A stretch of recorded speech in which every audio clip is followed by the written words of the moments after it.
Saya mendengar kisah ini dari seorang motivator. Dia bercerita dulu dia pernah ke Bali bersama teman-temannya. Kemudian sampai di sebuah pura, tahu-tahu salah seorang temannya sambil tertawa mengencingi sebuah patung. Wah, penjaga pura kaget bilang, kamu harus minta maaf loh. Si teman motivator sambil cengengnya, saya nggak percaya gituan itu, saya hanya percaya agama saya kok. Ini takhayul, dia bilang gitu. Dan akhirnya mereka pulang sampai ke rumahnya di Surabaya. Beberapa hari kemudian si teman motivator ini tahu-tahu kejang, mulutnya berbusa kayak orang ayan gitu. Dibawa ke dokter, nggak bisa sembuh, sampai diundangkan pemuka agamanya, didoakan juga nggak bisa sembuh.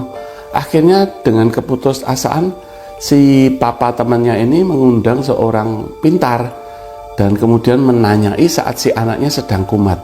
Ternyata anaknya ini berkata bahwa dia ini adalah titisan dari patung di Bali itu, dan dia seorang raja yang merasa marah dan tersinggung karena dikencingin. Kemudian si orang pintar bertanya, lalu apa yang harus dilakukan? Dia bilang harus minta maaf kepada patung raja di Bali. Kemudian papanya menyanggupi dan papanya pergi ke Bali dan minta maaf kepada patung raja. Kemudian si penjaga pura berkata bahwa harus membawa air suci pulang ke Surabaya, sampai ke rumah kemudian dituang di sekeliling rumah, tapi nggak boleh tumpah. Papanya pun menjalankan perintah itu, dia membawa air sucinya sampai ke rumah.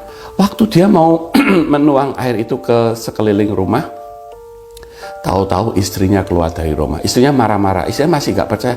Apa-apaan kamu itu kan cuma tahayul, kamu percaya gituan? Dia ambil air dari belanga, dibuang ke dalam got yang penuh dengan lumpur dan kotoran. Bapaknya sampai mak pelenggong, bingung, diam saja. Kemudian istrinya masuk ke rumah, tapi tak lama kemudian terdengar jeritan istrinya sedang gedor-gedor pintu kamar mandi. Wah, papanya ikut masuk, ikut gedor-gedor. Memang sejak anaknya sakit itu dilarang kunci kamar mandi. Ini kamar mandi terkunci, terdengar suara air mengucur. Akhirnya didorong dan didobrak dan pintu terbuka dan mamanya menjerit keras sekali. Papanya diam mematung kayak pucat. Di bawah pancuran kamar mandi, anaknya duduk bersila persis seperti patung raja di Bali.